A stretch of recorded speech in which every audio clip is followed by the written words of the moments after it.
آج کی کہانی ایک ایسی ہی بہادر شہزادی کی ہے جس نے نہ صرف موت کو قریب سے دیکھا بلکہ اسے دوستی میں بھی بدل دیا۔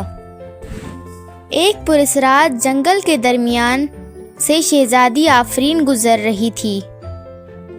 اس کے ہاتھ میں لکڑی کی ایک تھیلی تھی جس میں 5 ننھے اور شرارتی بندر اچھل کود کر رہے تھے۔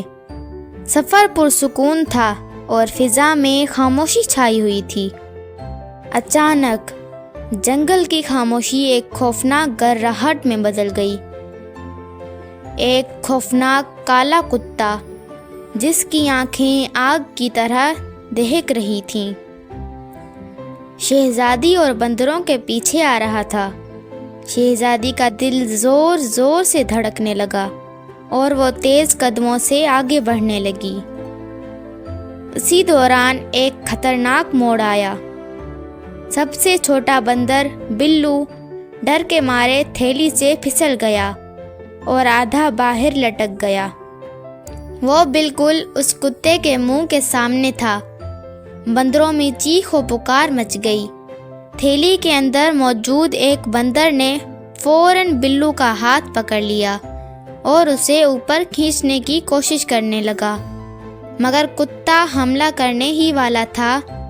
اسی لمحے شہزادی آفرین نے بھاگنے کے بجائے رکنے کا فیصلہ کیا۔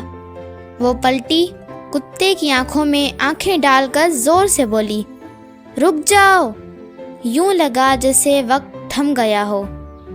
شہزادی نے اپنی تھیلی سے تلوار نہیں بلکہ جادوئی پھل نکالے اور کتے کے سامنے رکھ دیے۔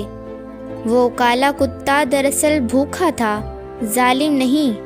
اس نے بندروں کو چھوڑ دیا اور پھل کھانے لگا۔ تھوڑی ہی دیر میں وہی خوفناک کتا شہزادی کا محافظ بن گیا۔ اس نے شہزادی اور بندروں کو بحفاظت جنگل سے باہر پہنچا دیا۔ آخر میں شہزادی نے مسکرا کر کہا کہ ہر مسئلے کا حل لڑائی نہیں ہوتا، کبھی کبھی ہمت، عقل اور تھوڑا سا پیار دشمن کو بھی دوست بنا دیتا ہے۔ اگر آپ کو ایسی اور بھی بہترین ویڈیوز چاہیے تو سبسکرائب کریں۔